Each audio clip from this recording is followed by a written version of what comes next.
Hello, I'm Kathy with Design by Kathy, and I want to talk to you today about creating your own art.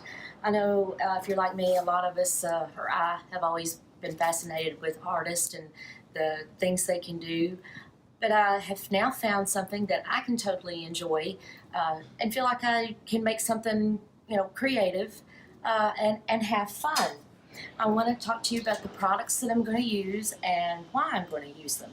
And what we're going to do today is what's called a dirty pour. And you'll see shortly why it's called a dirty pour. But it's a technique. It's a technique that it's great for everybody. People master it really, really well. But it is a really fun and great way to start off with your first painting. I'm going to use 5 colors, colors that I've chosen, and you can combine any color scheme that you want. I'm going to tell you you're going to need plastic gloves because this is, like I said, fun, but it's also a really messy project. I'm going to start with just an 8x10 canvas. And the reason I'm going to recommend to you your very first one to use the 8x10 is because, first of all, these are cheaper. You can find them on sales at the craft store pretty cheap, and you don't know what your first one's going to turn out, and you're just having fun and learning right now. So I recommend getting this. Plus it takes less paint, and that's going to save you money also. I try to be as frugal as possible, as much as I can, contrary to what my husband may think. You're going to need little mixing cups, popsicle sticks, aka paint stirrers, paper towels, and I always keep baby wipes. They're so handy for so many things, especially when you're dealing with paint. So I'm going to get this table set up and we'll get started.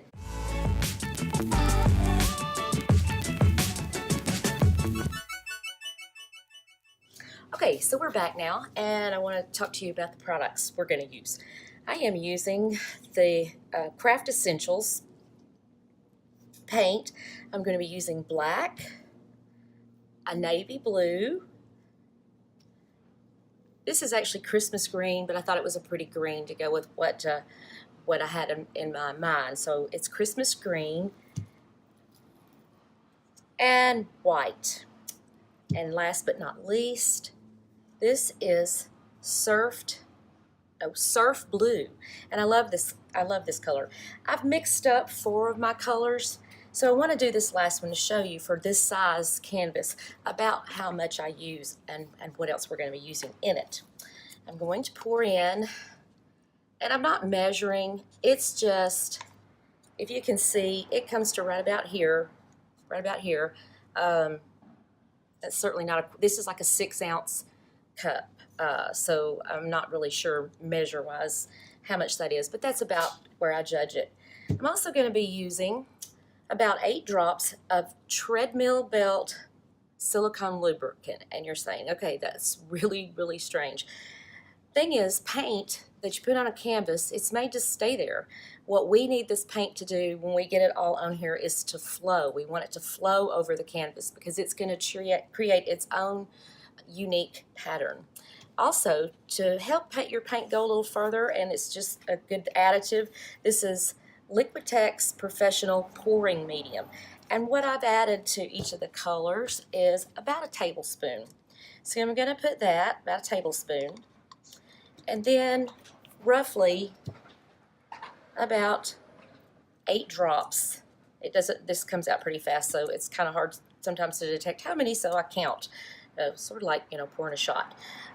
So 1, 2, 3, 4, 5, 6.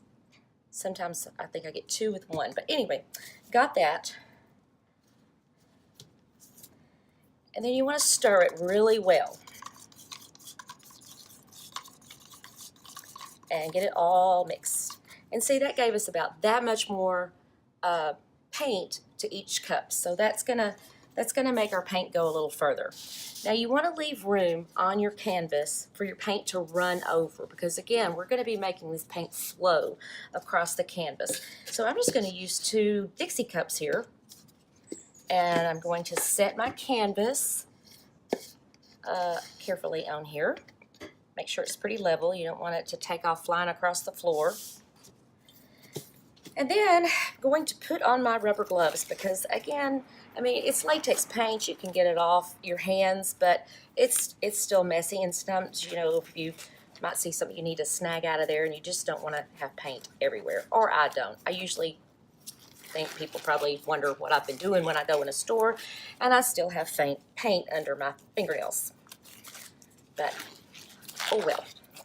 Okay, now what I want to do is take this empty little 6-ounce cup, and I'm going to start with the darkest color first, which is my black. I'm going to give it one more stir, and I don't want to pour the whole contents of this in here yet. I want to kind of layer it throughout, but we're going to start by layering our colors. So I'm going to put just a little bit of black,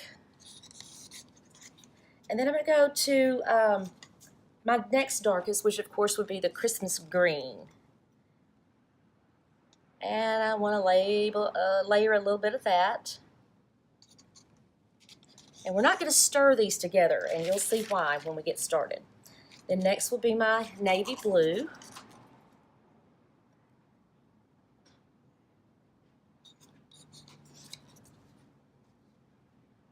And then our surf blue.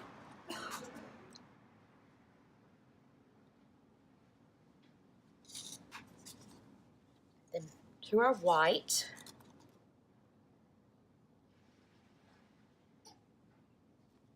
And then we are going to start back with the black.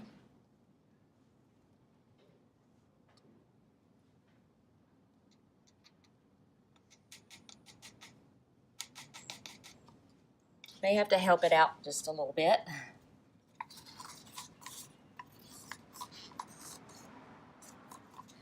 Okay, and again, we're going to keep layering. We're going to go with the black and back to our Christmas green.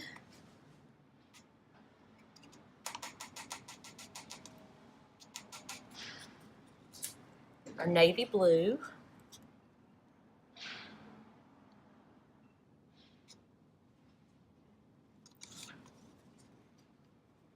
Our really pretty surf blue.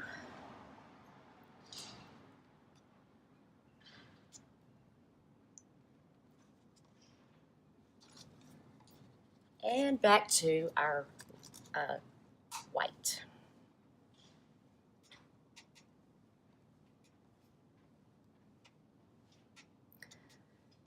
Okay, now that was all you need to do for that. Like I said, we're not going to mix it together. We're going to leave it in here just like this. Make sure that you've got proper surroundings and protection for when we start to do this. So what I'm going to do is just take this.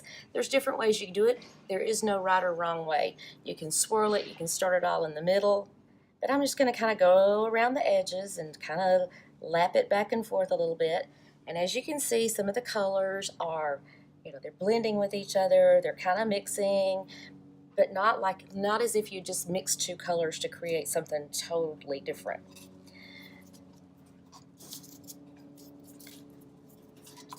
I want to get every last bit. I do not like to waste. Okay, so now you're thinking, what do I have? What do I have there now?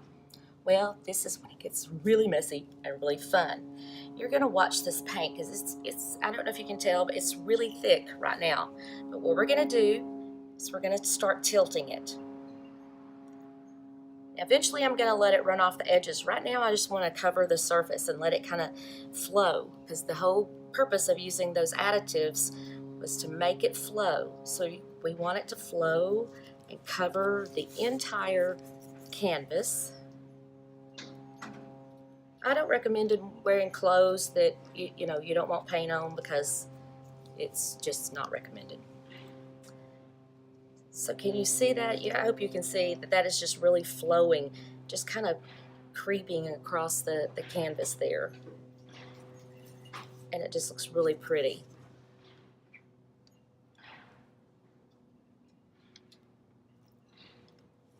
You have something in mind with your color scheme, but the beauty of this is that it controls the design that's going to come out, or this technique does. Of course, later on we'll get into talking about how to do different techniques and whatnot, but this is what this one does. Now, as you can see, almost all of the surface is just about completely covered. You can see the variety of those colors that each color we added come out in its own unique way. I kind of want that to drip down over the edge a little bit there. I don't like to keep white edges. I have seen some that they keep the white edges or they frame them, but if you're not going to be framing your art, I guess it's a personal preference. I just want the color, I want the color to go all the way around. And you can see it's still moving. That paint is still moving. It's a little slower now because it's thinned out a little bit, but it is still moving across the canvas. But you want it to cover that little corner down there. And sometimes I'll set it back down and try to dab out just a little bit more of what we had, where we made our layers. Just add some there.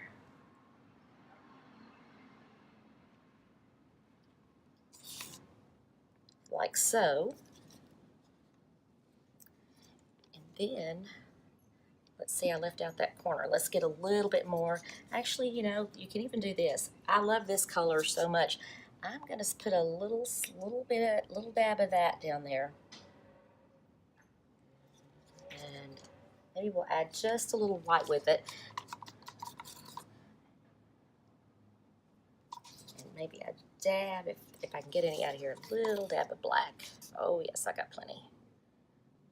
Okay. Now, I want that to kind of swirl around.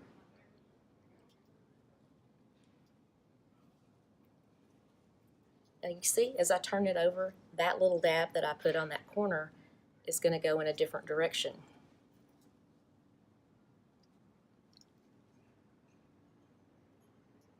And I see that it's still, I think I'm going to add a little of this dark blue in it. I mean, we're not making a watch, we're making something pretty. And to me, the main importance here is to have fun doing it.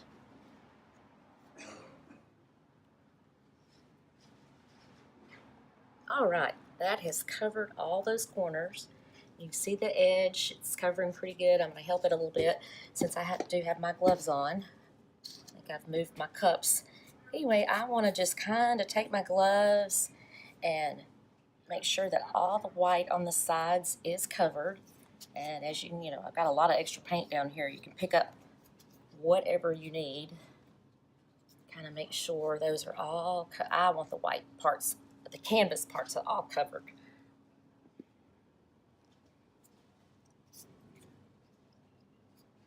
Kind of reminds you of finger painting back in, when your kids were little, or finger painting with your kids. That was always fun. Okay, and there we have it. And once it dries, you'll be able to decide if you want, which direction you want to view it, if you want to add an embellishment to it, or such as vinyl or something, to make it personal, or you just want to bring out colors in a pillow or in something, or just have a great place for it on your bookcase. But that is all for this technique. Yeah, messy, fun. Another method that you may have seen if you've been Googling around is to do the dirty pour with resin. We're going to do that next time. I'm going to show you how to do the dirty pour with resin. There are reasons to do it, and there's good reasons, and then there's some reasons to do it like this. And each provides its own unique pattern. So it's no one right way or wrong way. Each one of them gives you something a little bit different and unique. So make it personal and make it yours, and you can do it. Thanks for joining me. I'll see you next time.